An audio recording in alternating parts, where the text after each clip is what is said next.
Welcome back यार। Welcome back to our channel. आपका स्वागत है यार। तो सेकंड लेक्चर में जहां हम लेज़र का लेक्चर 2 पढ़ने वाले हैं। बहुत अच्छा। इस लेक्चर में आपको बताने वाला हूँ। थंबनेल खैर आपने देख लिया होगा बट फिर भी ठीक है। तो देखो, in a laser action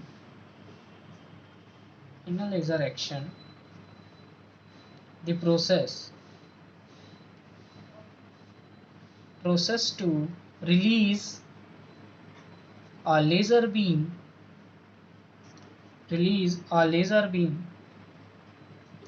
three types of process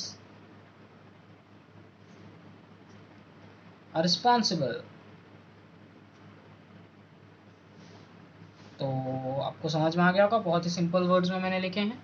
in laser action the process to release a laser beam there are three types of process are responsible.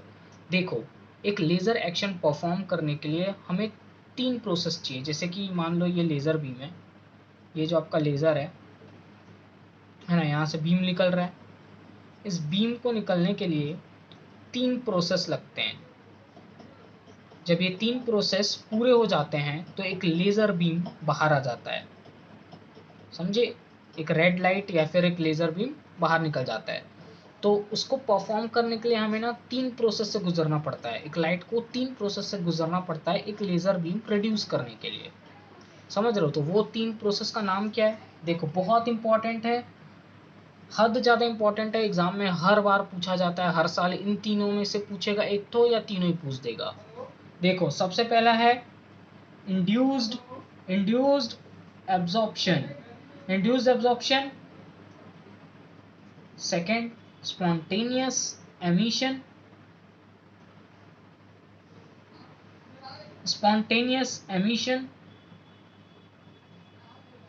Stimulated emission. ठीक है? तो देखो यार, तीन टाइप के प्रोसेस होते हैं। देखो यार, तीन टाइप के प्रोसेस होते हैं: induced absorption, spontaneous emission, stimulated emission. ठीक है? तो इन तीनों में क्या होता है? इन तीनों में जब ये तीन प्रोसेस एक लाइट परफॉर्म कर लेता है तो एक लेजर लाइट प्रोड्यूस्ड होती है। और आज हम इन तीनों में से पहला प्रोसेस देखेंगे, इंड्यूस्ड एब्जॉर्प्शन। ये तीनों प्रोसेस बोहर मॉडल में काम करते हैं। बोर को जानते हैं आप? नील्स बोर, जिन्होंने एटॉमिक ऑर्बिटल का कंसेप्ट दिया था। उसमें एक ग्राउंड लेवल रहता है और एक नॉर्मल एक्साइटेड स्टेट रहते हैं। ठीक है? आपने देखा है, अपर लेवल, लोअर लेवल, है ना, तीन चार लेवल रहते हैं। एम एन शेल उसी पे बेस्ड है। ठीक है? तो चलो यार, स्टार्ट करते हैं और देखते हैं induced absorption.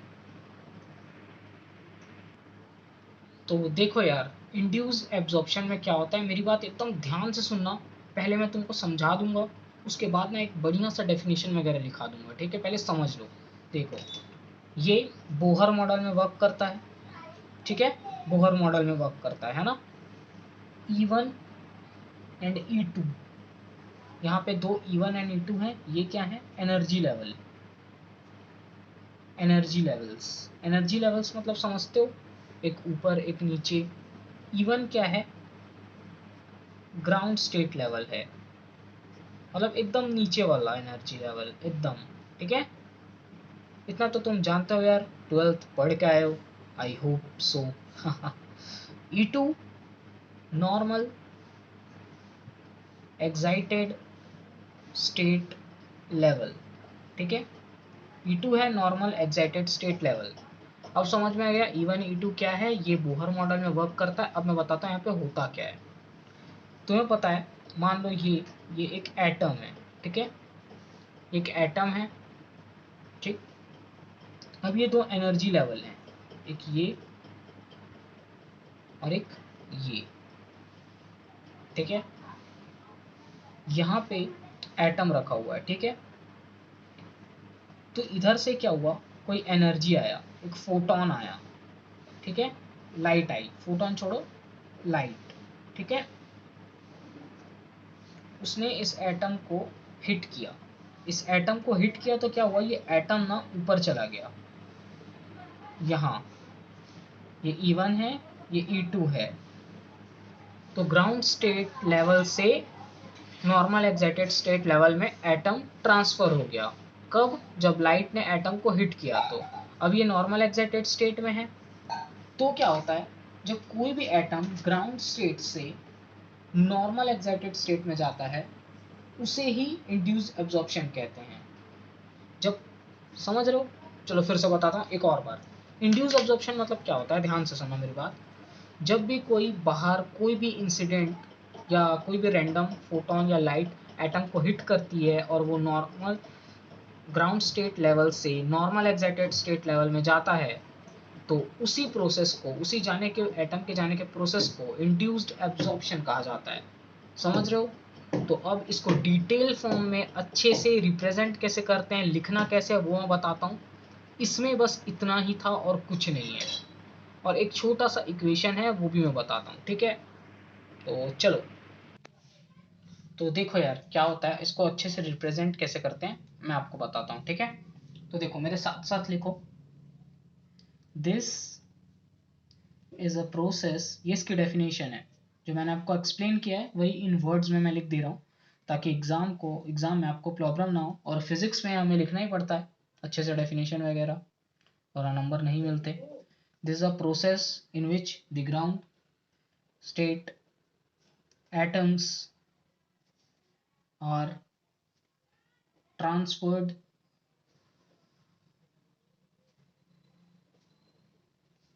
to the normal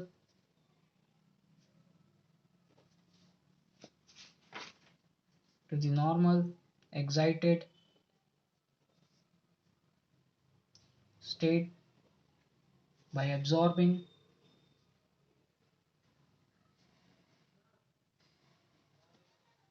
incident photon।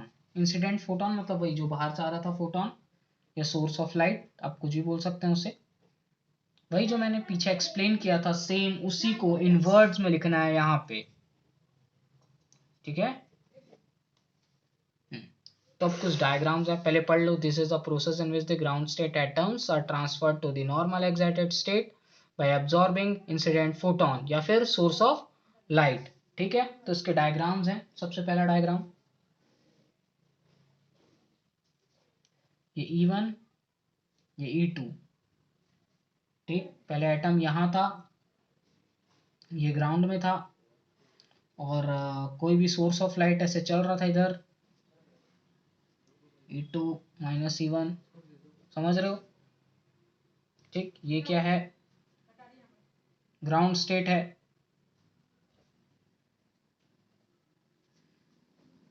ये बिफोर है, ठीक है? पहले ऐसा प्रोसेस था। उसके बाद क्या होता है, जस्ट ये E2, ये E1। मैंने जैसा बताया था, पहले एटम यहाँ पे है, फिर यहाँ पे चला जाएगा जब एक फोटोन उसको हिट करेगा या इंसिडेंट होगा उस पर, ठीक है? तो बस ये यहाँ चला गया। और ये क्या है, नॉर्मल एक्साइटेड स्टेट, मैंने पीछे बताया था आपको, ठीक है? ये देखो यहाँ चला गया आफ्टर, ये देखो, दिख रहा है अच्छे से? एकदम सिंपल है ना? उसके बाद मैं आपको बता दूं, ये जो फिगर है आपको बनाना बहुत ज़रूरी है, इसका फिगर कैप्शन देना, इंड्यूस्ड एब्जॉर्प्शन। देखो मैंने आपको सेम चीज़ पीछे में बताई थी, अब इसको डेफिनेशन के साथ अच्छे से एक्सप्रेस करना, एग्जाम में ऐसे ही लिख के आना है, ठीक है? और भी स्टेप्स हैं, थोड़ा रुको मैं और बताता हूँ। तो एक लेजर एक्शन में कितने सारे इंड्यूस्ड एब्जॉर्प्शन हुए, तो कैसे लिखेंगे हम लोग? यहाँ पे एक इक्वेशन आता है, वो इक्वेशन को ना आपको अच्छे से लिखना पड़ेगा, थोड़ा सा आपको उसको याद करना पड़ेगा, है ना? क्योंकि कोई ऑप्शन नहीं है। The number of induced absorption is obtain by, देखो ये है N A B proportional to N1 Q del T। अब ये सब क्या है सर? देखिए, NAB क्या है, ये ऊपर वाला, number of induced absorption is obtained, ठीक है। N1 क्या है, total number of induced absorption, ठीक है। Q क्या है, स्पेक्ट्रल एनर्जी डेंसिटी, ठीक है। Q है स्पेक्ट्रल एनर्जी डेंसिटी, और डेल T क्या है, डेल T है टाइम इंटरवल, ठीक है। डेल T क्या है, time interval. N1 total number of induced absorption, Q spectral energy density, del T time interval, ठीक है। उसके बाद एक और इक्वेशन आता है, देखो NAB प्रोपोर्शनल का साइन हटेगा तो कोई कांस्टेंट आएगा, B12 एक कांस्टेंट आया, ठीक है। एकदम सिंपल था ये, देखो। और ये B12 को कहते हैं, आइंस्टीन चचा को आपने सुना होगा कभी ना कभी, तो उन्हीं के नाम पे है ये, आइंस्टीन कोफिशिएंट, ठीक है। हमारा आइंस्टीन चचा के नाम पे कांस्टेंट रखा गया है, आइंस्टीन कोफिशिएंट। उसके बाद क्या होता है मैं आपको बताता हूँ, ठीक है, 2 मिनट। ये देखो, यहाँ पे नहीं, पीछे बता देते हैं। देखो यार, ये B12 की वैल्यू निकालनी है हम लोग को, क्यों, क्योंकि ये कांस्टेंट है, इसकी वैल्यू निकालनी है हम लोग को।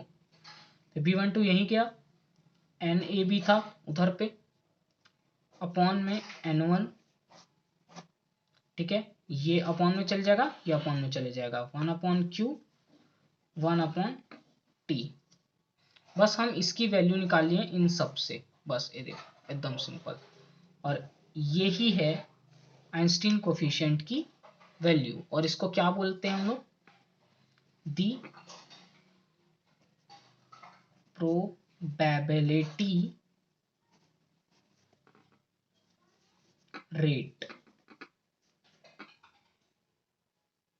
Is way of induced absorption.